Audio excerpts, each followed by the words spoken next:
Renforcer les compétences numériques et encourager l'émergence de solutions adaptées aux réalités de nos pays.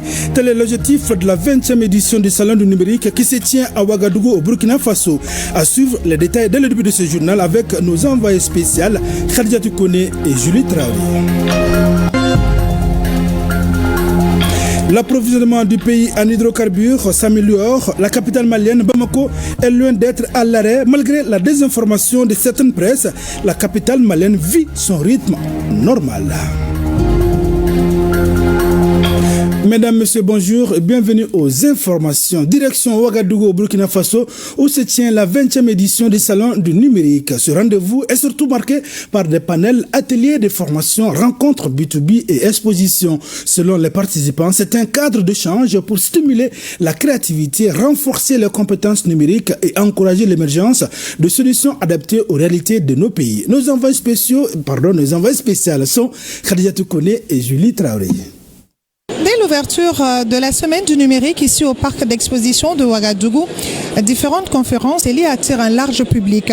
Les experts nationaux et internationaux partagent leur expérience sur l'usage de l'IA dans le domaine de la santé, de l'agriculture, de l'éducation, entre autres. Notre structure s'appelle Aino Digital.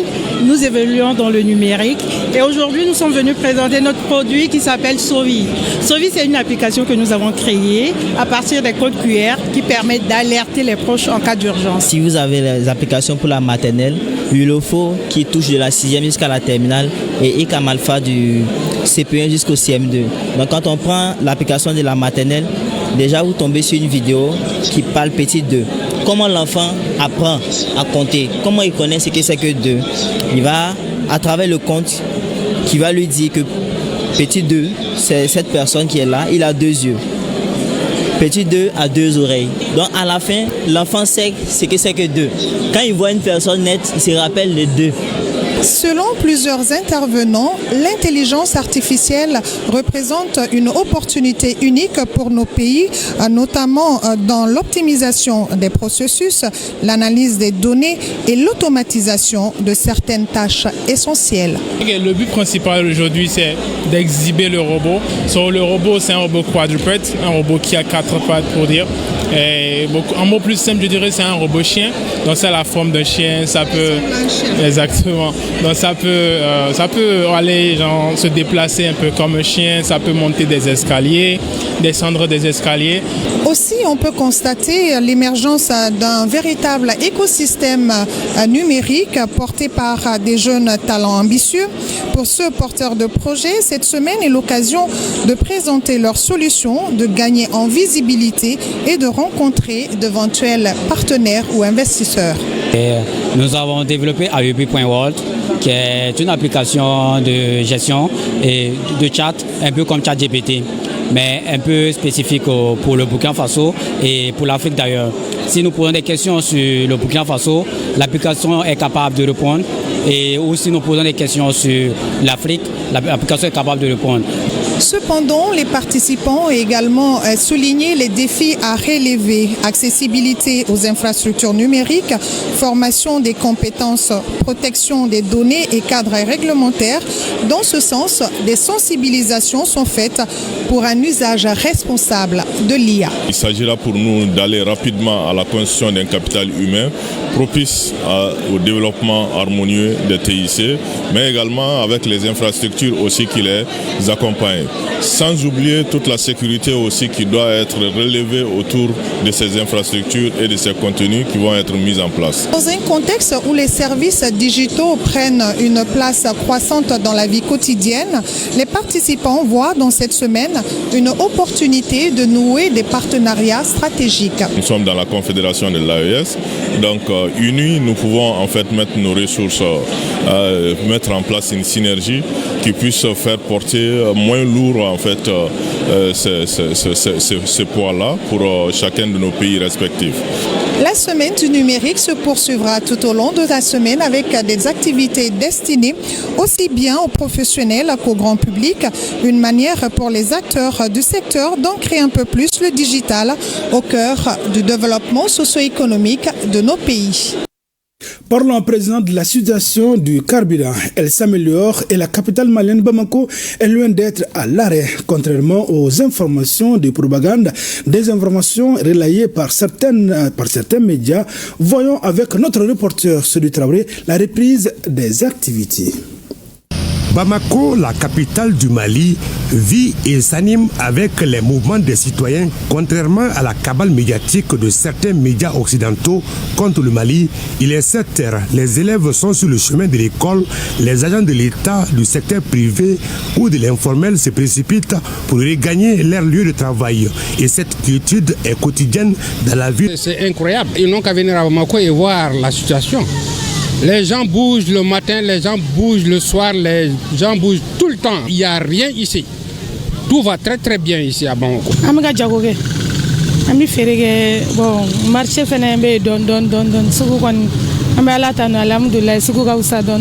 ça bouge dans les services publics et privés. Les transports fonctionnent, les marchés ouverts, malgré la crise du carburant que beaucoup reconnaissent.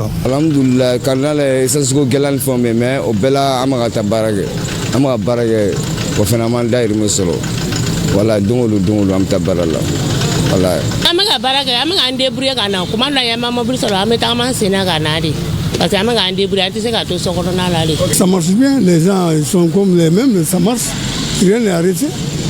On travaille, on bouge, voilà.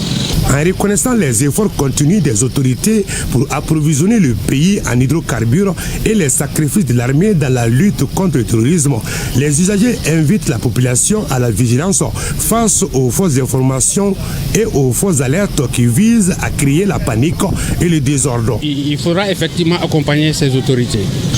Ce qu'ils sont en train de faire, vraiment, c'est salutaire. Je crois que les Maliens sont effectivement, ils sont dignes, ils savent ce qui se passe. Et je crois qu'Inch'Allah, nous arriverons au bout.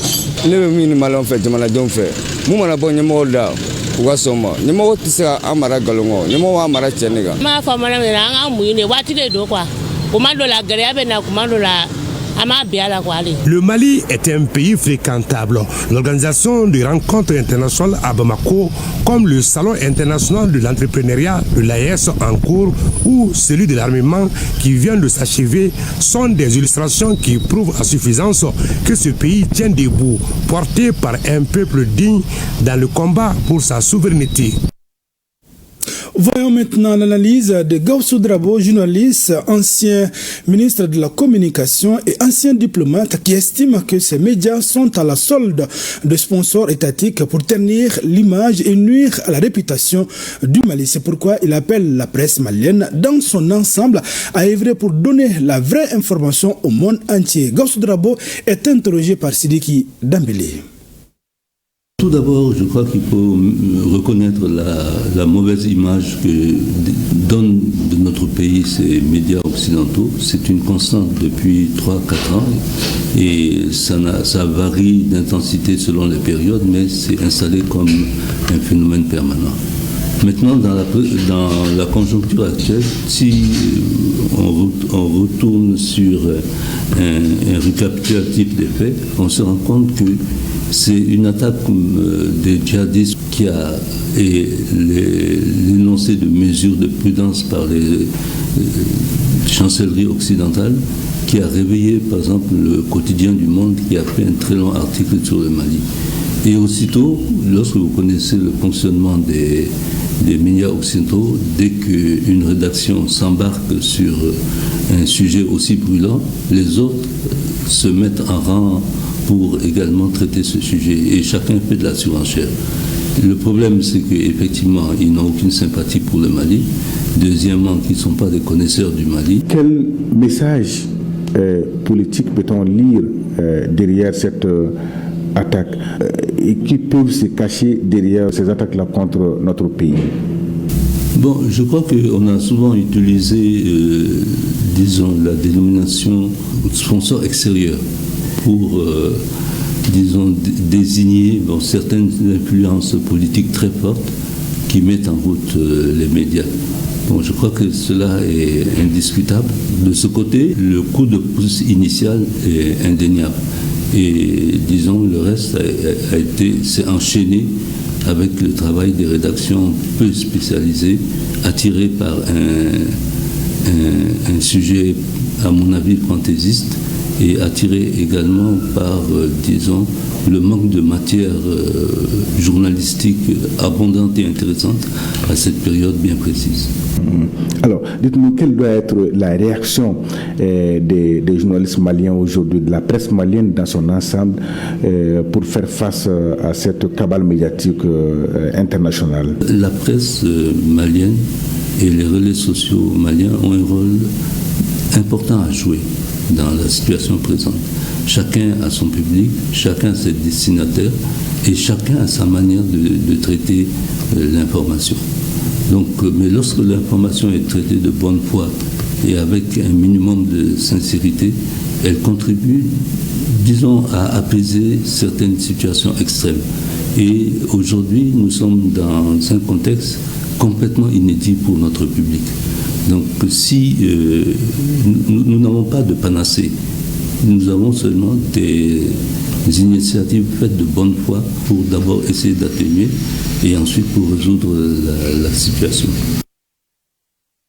Eh bien, autre point de l'actualité, dans la Zaouia de l'imam Malikiba, président de l'imam 6 Amnalai ACI 2000, les adeptes de la Tidjania se sont retrouvés pour réciter les Salatul Fati. Ils célèbrent ainsi les Maouloud Nambiwi. Eh bien, une cérémonie sobre marquée par des prières pour la paix et la stabilité au Mali. Adam Maïga pour le commentaire.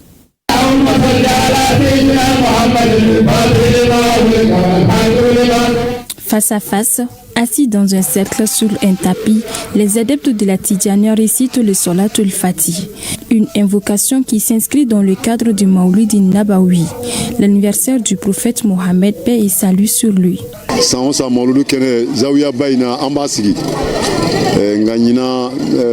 Nous célébrons chaque année le Maulid Nabawi.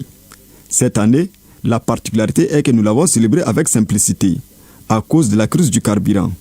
Nous avons profité de cette occasion pour prier pour la paix et la stabilité du Mali.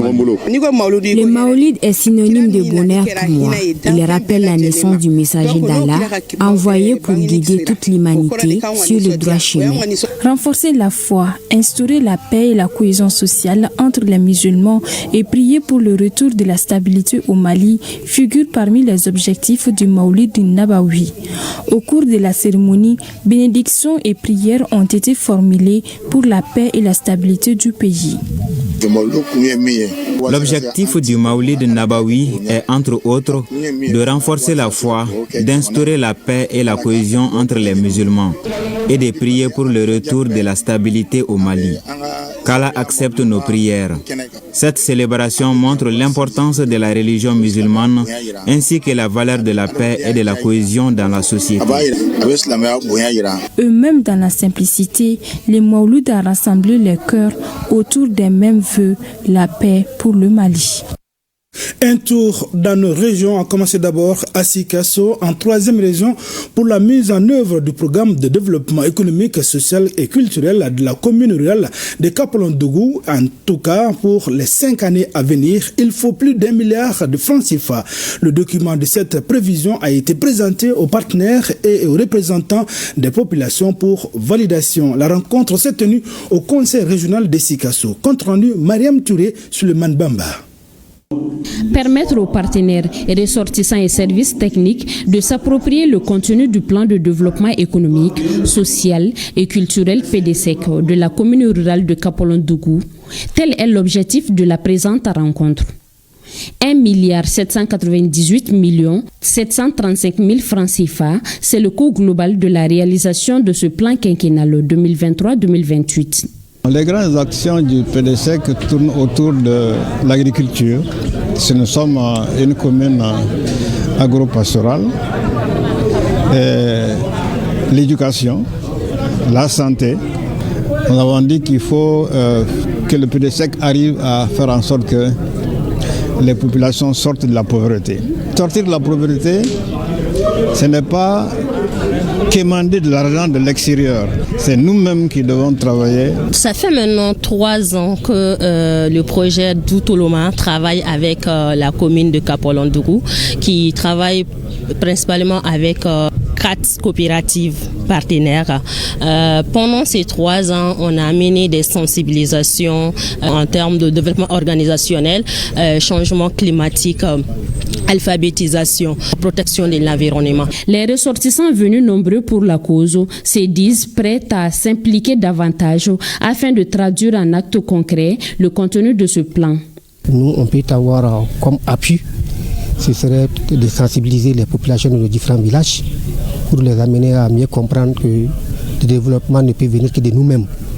Donc ça peut amener au village de contribuer les impôts et taxes qui sont les leurs.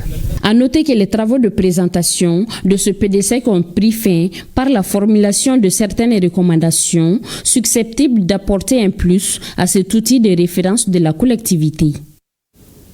60 jeunes et adolescents issus des communes de Menaka et Inakar prennent part à 3 sessions de formation sur les changements climatiques et les techniques de rédaction de projets. C'est pour contribuer à l'amélioration de la situation socio-économique des jeunes. Les bénéficiaires sont répartis en 3 cohortes. C'est une initiative de l'UNICEF en partenariat avec la Direction régionale de la jeunesse et des sports de Menaka. Le point avec Shirfi Moulay Haïdara. Contribuer à l'employabilité des jeunes à travers des techniques innovantes telles que l'agro-entrepreneuriat, la technique de rédaction de projets. C'est l'objectif de cette initiative conjointe de l'UNICEF et de la Direction régionale de la jeunesse et des sports de Menaka au profit de 60 jeunes durant 3 jours à Menaka. Les 60 jeunes sont répartis entre 3 cohortes suite à la phase de sélection. 20 jeunes agro-entrepreneurs, 20 jeunes sous tutelle du ministère de l'Environnement et 20 jeunes e-report. Ce que moi je lance à dire aux jeunes, vraiment de continuer à participer aux formations et d'être assidus. Et vraiment de continuer à suivre les formations et à monter leurs projets dans le sens dans lequel ils ont demandé le montage des projets. Cette formation aura comblé toutes les attentes et donné l'opportunité aux jeunes qui font face à plusieurs défis liés au manque d'emploi dans la région. À travers cette formation, vraiment beaucoup de jeunes, particulièrement les 20 premiers de la première cohorte là, ont été outillés pour pouvoir savoir comment monter leurs projets, surtout particulièrement les projets verts. Et également sur la gestion aussi de leur entreprise agricole. Donc ces jeunes-là, à partir d'aujourd'hui, sont vraiment outillés pour pouvoir non seulement créer leur propre emploi, mais aussi créer d'autres emplois. Les jeunes recommandent à l'État et ses partenaires de multiplier de telles initiatives afin que les autres communes de la région puissent aussi en bénéficier. Dans la capitale du Bani Monotier, à Bougouni, l'Union nationale des travailleurs du Mali, UNTEM, renforce la capacité syndicale de ces jeunes travailleurs. Et c'est à travers une session de formation de 2 jours sur le rôle et la responsabilité du mouvement syndical. Au Artem Bougouni, Abdul Karim Konaté et Djibril Bagayugo. C'est un atelier de formation initié par l'Union nationale des travailleurs du Mali UNTEM à l'intention du Comité national des jeunes travailleurs de l'UNTEM. Il s'agit pendant ces 2 jours d'atelier de renforcer les capacités des jeunes travailleurs de l'UNTEM pour une participation syndicale efficace et responsable en faveur de la sécurité routière. Notre monde du travail connaît aujourd'hui des mutations rapides, la précarité, le chômage, l'insécurité routière, nouvelles technologies et défis économiques multiples. Dans ce contexte, nous, les jeunes travailleurs, avons un rôle essentiel à jouer. Une centrale syndicale qui ne prépare pas sa relève est une organisation qui se condamne elle-même. À l'UNTEM, nous avons fait le choix inverse. Former et responsabiliser et valoriser. Les travaux vont s'articuler autour des modules tels que les pactes de stabilité sociale et de croissance économique, l'arrêté sur les élections professionnelles, les techniques de communication efficaces et la sécurité routière. Dans un environnement marqué par des défis économiques, sociaux et politiques, les jeunes travailleurs doivent renforcer leurs compétences pour contribuer à la stabilité sociale, au développement économique et à l'efficacité organisationnelle de l'UNTM. Cet atelier va contribuer à rehausser dans l'unité la capacité syndicale des participants afin de surmonter les défis et enjeux syndicaux au grand bonheur des travailleurs du Mali. Mesdames, Messieurs, ainsi prend fin ce journal. Merci d'avoir été de nôtres. Passez d'excellents moments de télévision en compagnie des programmes de ORTM1.